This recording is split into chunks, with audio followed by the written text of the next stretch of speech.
Assalamualaikum warahmatullahi wabarakatuh. Balik lagi di YouTube channel Mida Nur Hamidah. Di video kali ini aku mau cerita pengalaman melahirkan anak kedua aku dengan cara disesar. Nah, sebelum melanjutkan, jangan lupa klik dulu tombol subscribe di bawah ya, agar channel ini bisa terus berkembang.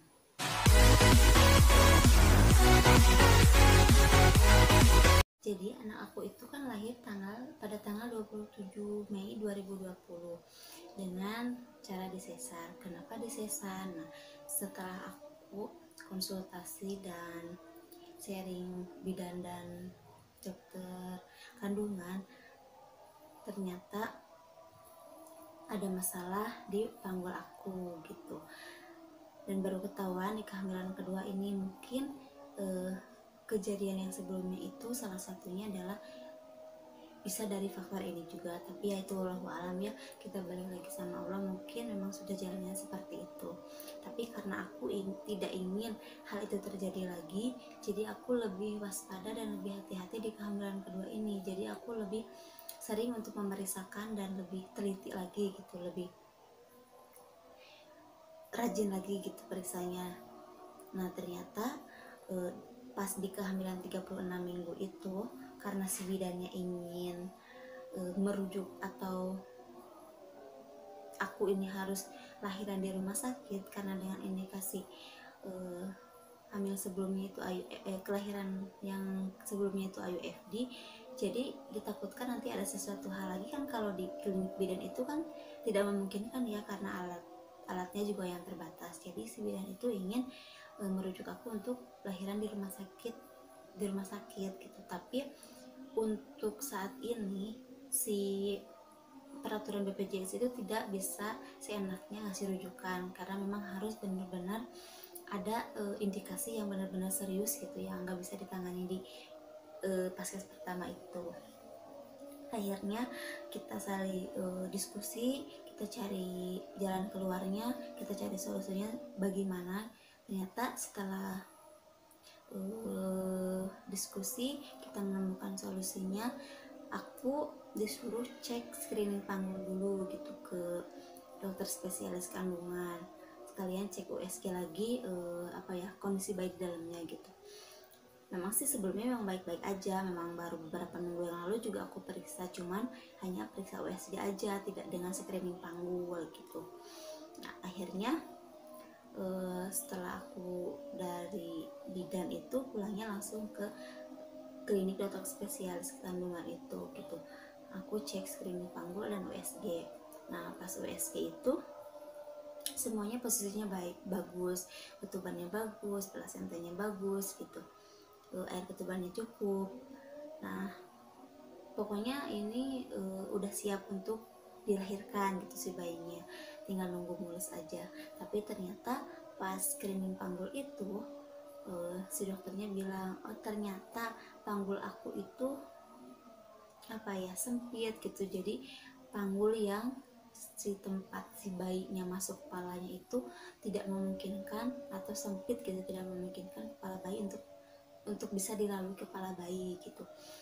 Dan setelah itu kita konsultasi dan aku nanya, jadi gimana dok keputusannya, apa aku masih bisa dengan cara lahir normal atau seperti apa. Dan dokternya menyarankan kita sesar aja ya, karena dengan riwayat yang sebelumnya juga, jadi takutnya aku juga nggak mau ambil resiko besar gitu. Nah akhirnya aku nggak banyak berpikir panjang lebar lagi, nggak banyak pikir lama lagi, aku langsung mengiyakan, aku menyanggupi, aku siap untuk di sesar gitu. Sombong amat.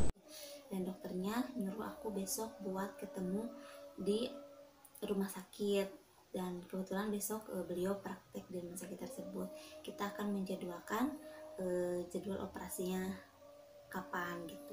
Nah tapi karena aku menggunakan BPJS ya, karena mungkin sekarang biaya sesar itu lumayan mahal, kurang lebih 30 jutaan lah.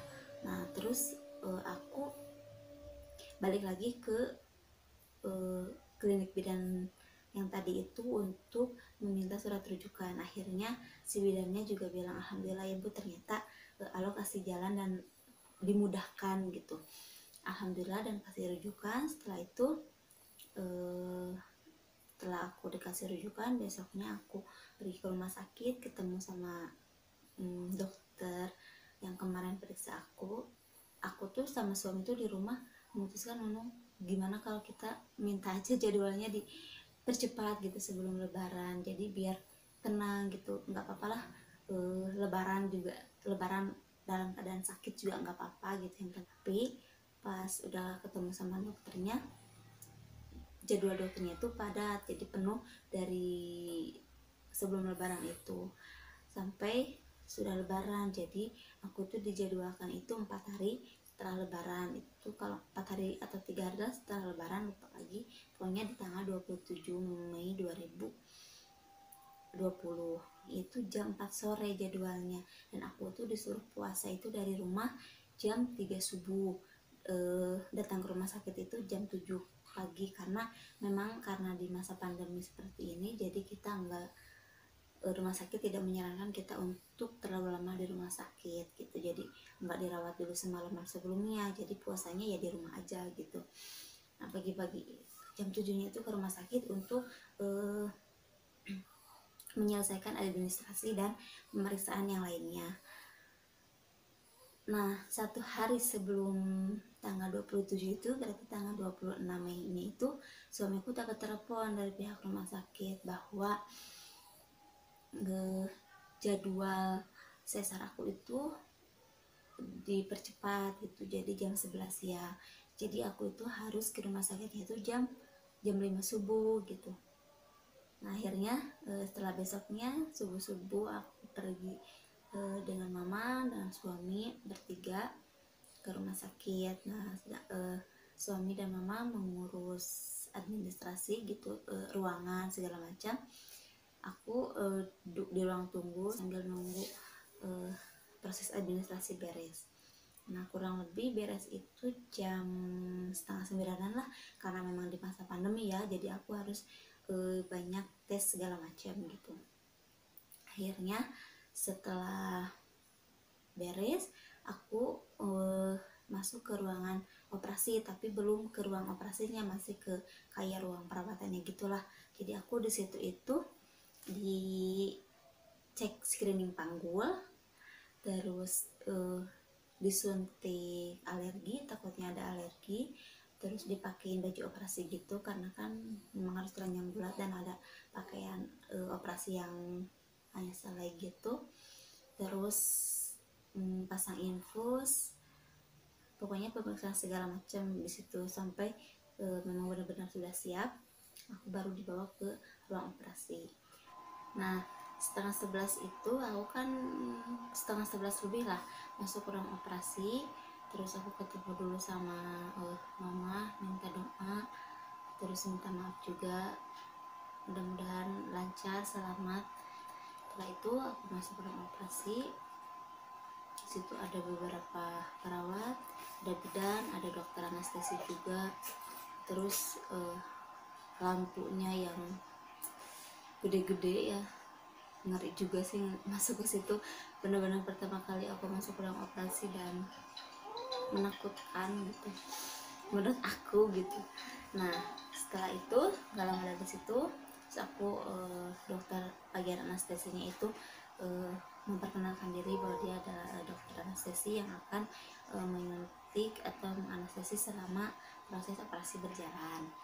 Nah, setelah aku disuntik itu, kemudian setelah benar-benar obat biusnya itu udah bekerja dengan baik, aku udah nggak kerasa apa-apa, kaki sudah gak bisa digerakin juga. Kemudian dokter kandungannya datang. Nah, terus dokternya juga langsung tanpa basa-basi langsung bilang, ibu kita mulai ya. Setelah dokternya bilang bilang itu dimulai, gak lama dari situ, kurang dari 5 menit lah pokoknya, langsung si dokter anestesi itu bilang, ibu maaf kalau agak gak enak, gak nyaman di sebagian sini, karena memang kita akan mengeluarkan bayinya gitu, akan sedikit gak nyaman didorong, emang kerasa banget gitu didorongnya. Setelah didorong kerasa banget, kerasa banget si bayi itu keluar dan nangis kencang-kencangnya. Alhamdulillah anak aku lahir dengan sehat, selamat, sempurna. Mau dibawa sini tapi anaknya lagi tidur, kasihan gitu, takut bangun lagi. Alhamdulillah dengan berat 3,1, panjangnya 48 cm. Alhamdulillah sehat, selamat, dan sempurna. Nah setelah itu, setelah bayinya dibawa ke ruang perawatan untuk dibersihkan segala macam, aku masih proses penjahitan dan entah diapain perut aku, pokoknya yang aku rasain itu kayak perut aku tuh diunyeng-unyeng, nggak tahu diapain. Setelah beres itu kurang lebih 1 jam lah, 1 jam beres.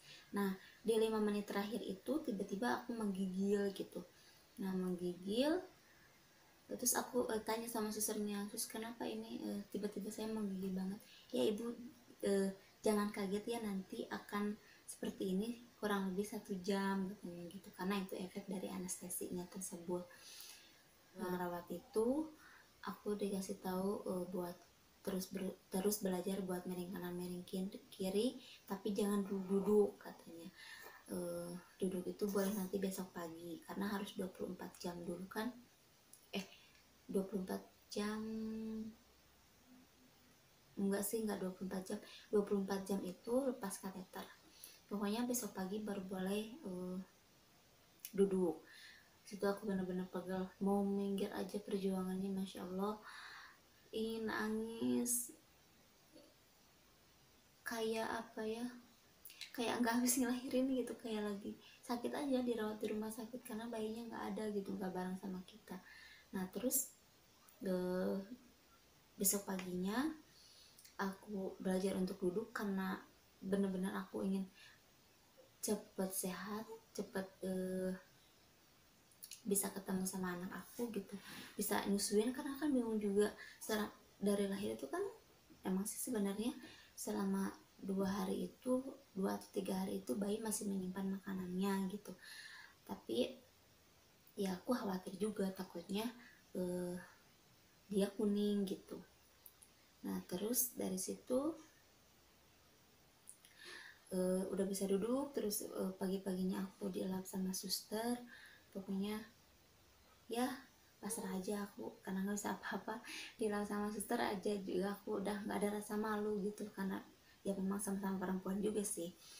Nah terus udah dari situ susternya bilang, bu nanti jam 11 kita bukanya ya, karena harus 24 jam dulu.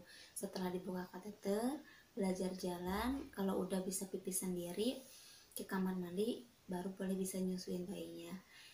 Dengan semangatnya aku setelah buka kateter itu langsung turun dari ranjang kasur itu, aku langsung jalan ke kamar mandi, langsung belajar pipis sendiri. Alhamdulillah bisa. Gak lama aku langsung turun ke bawah buat ketemu anak aku, ditemanilah sama suami aku. Ternyata masuk ke ruang bayi itu gak boleh ditemenin sama suami, karena kan banyak ibu-ibu menyusui juga kan di dalam. Jadi aku harus sendiri sambil bawa-bawa infusan. Terus aku ketemu di situ pertama kali aku gendong anak aku. Masya Allah lucunya, gemuknya ini waktu pertama kali anak aku lahir.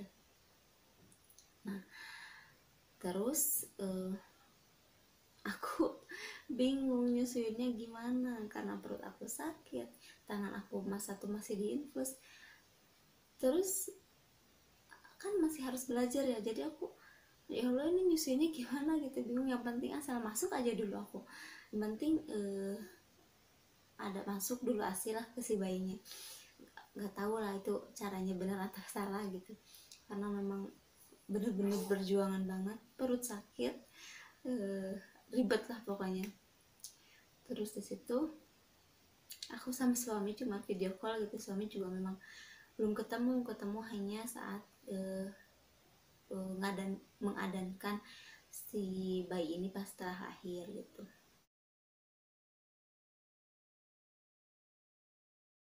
Cukup sekian video dari saya, mohon maaf bila ada salah-salah kata. Jika video ini bermanfaat, silahkan share ke teman-teman yang lainnya. Dan jika ada kritik dan saran atau masukan yang lainnya, silahkan tinggalkan di kolom komentar. Satu lagi, jangan lupa klik tombol like and subscribe ya. Terima kasih. Assalamualaikum warahmatullahi wabarakatuh.